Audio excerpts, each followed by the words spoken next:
자, 정리하자면 오펜하이머에 나오는 대부분 유능한 사람들은 유대인들이 맞고 지금도 세계에 큰 영향력을 미치지만 역사 속에 그들의 특출남은 반감을 일으키기 쉬웠고 생존을 위해서라도 교육을 강화할 수밖에 없었다. 결국 저도 보고 왔습니다. 오펜하이머. 제가 문과라 이거 이해할 수 있을까 싶었는데 그냥 재밌더라고요. 근데 나오는 인물 중에 유대인이 좀 많은 것 같은 거예요. 그리고 스토리 내에서도 유대인에 대한 얘기가 많이 나옵니다. 이 영화가 원자폭탄 하나만 주제로 다루는 게 아니라 관련된 사회 문제를 다 포함하고 있어서 할 얘기가 되게 많은데 그 중에 오늘은 유대인과 과학에 대한 얘기를 해보겠습니다. 그 집에 와서 막 찾아봤는데 이 영화의 중요한 역할을 하는 사람 중 상당수가 유대인입니다. 이 사람들이 다 유대인 출신인데 독일에서 넘어온 사람들이 많더라고요. 아무래도 당시에 독일의 유대주의가 심해서 그 이유로 미국에 넘어온 사람들이 많은 것 같은데 이게 참 의미가 있는 게 영화에서도 독일과 미국, 즉 나치와 미국의 대립으로 원자폭탄 발명의 필요성이 언급돼요. 미국의 똑똑한 과학자들 중 독일계 유대인이 많은데 과학기술 대립을 독일이랑 하고 있으니 독일 사람들의 기술력이 얼마나 대단한지 알 수 있겠죠. 단 여기에 차이가 있었다면 미국엔 막강한 자본력이 있었다는 거죠. 유럽에서 넘어온 과학자 플러스 미국의 자본력이 원자폭탄 개발을 성공하게 만든 주 요인이 아니었나 싶습니다. 현재 노벨상 수상자를 보면 미국이 1등이고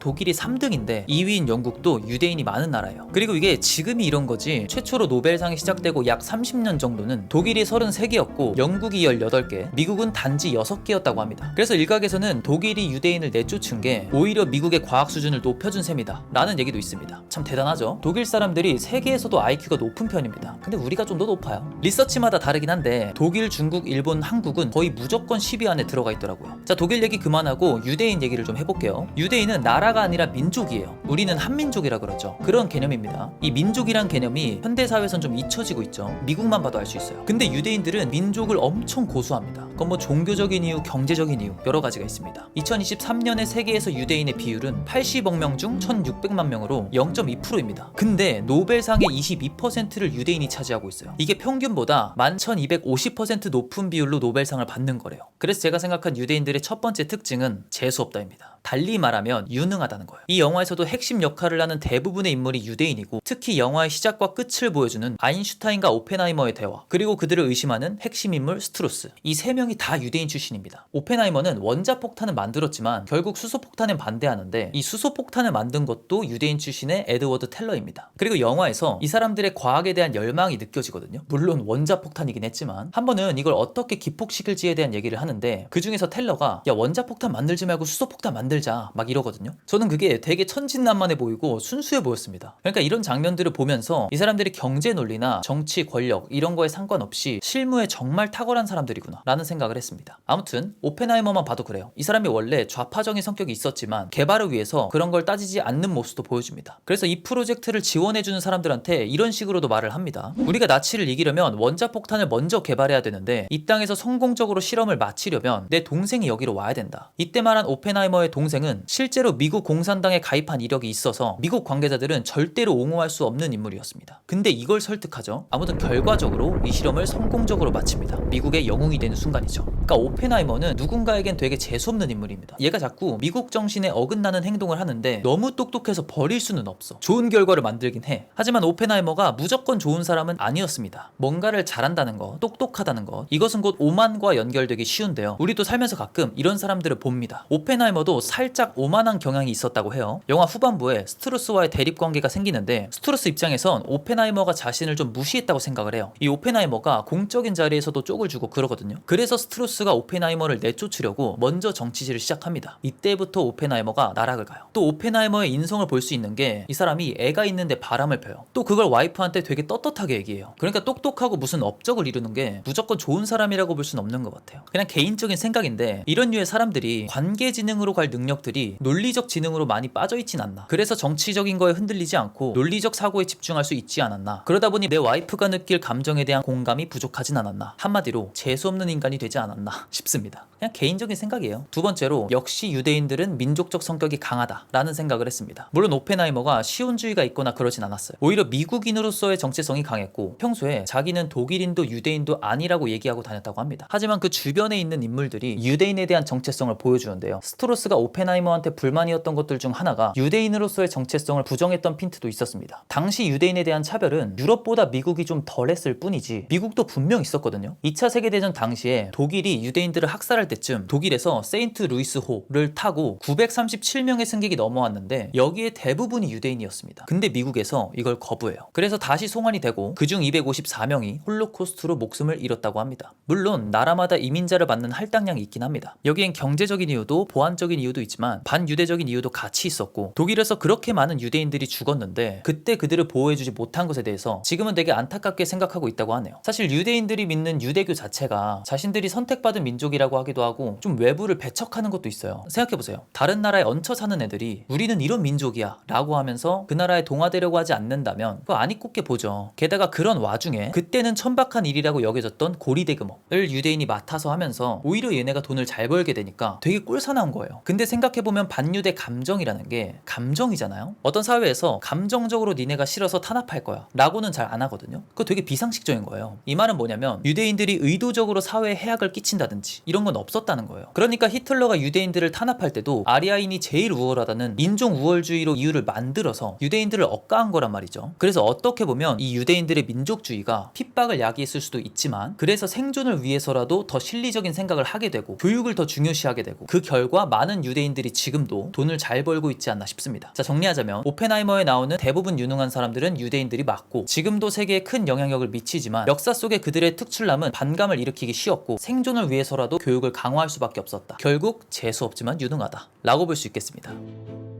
오펜하이머는 명작입니다. 내용도 내용인데 표현 기법이 되게 좋아요. 흑백과 컬러를 대조시킨다든지 카메라 워킹으로 갈등 관계를 보여준다든지 등등. 제가 제일 인상 깊었던 장면은 핵실험을 성공하고 오펜하이머가 나는 죽음의 신이요 세상의 파괴자가 되었다 라고 하는 장면이 있어요. 영화 초반부에 프로메테우스가 신들에게서 불을 훔쳤고 그 죄로 평생 쇠사슬에 갇힌 채 벌을 받아야 했다 라는 대사가 있습니다. 즉 원자폭탄을 개발한 오펜하이머는 현대의 프로메테우스가 됐고 그 죄로 수많은 생명을 앗아간 죄책감 속에 고통받아야 했던 삶을 보여줍니다. 수소폭탄에 대한 의견을 물어볼 때 미국 대통령이 핵을 떨어뜨리는 건 내 선택이지 너네 과학자들이 아니야 라는 식의 얘기를 하는데요. 그걸 보면서 아무리 뛰어난 기술을 개발해도 결국 그걸 사용하는 건 불완전한 인간이구나 라는 조금은 문과적인 생각을 해봤습니다. 여러분들은 여러분들 방식대로 해석해서 이 영화를 바라본다면 더 다양하고 재밌는 오펜하이머가 되지 않을까요? 오늘 제가 준비한 내용은 여기까지입니다. 여러분들은 어떻게 생각하시나요? 재밌었다면 구독과 좋아요 부탁드리고요. 덕분에 저는 더 유익한 내용으로 다시 돌아오겠습니다.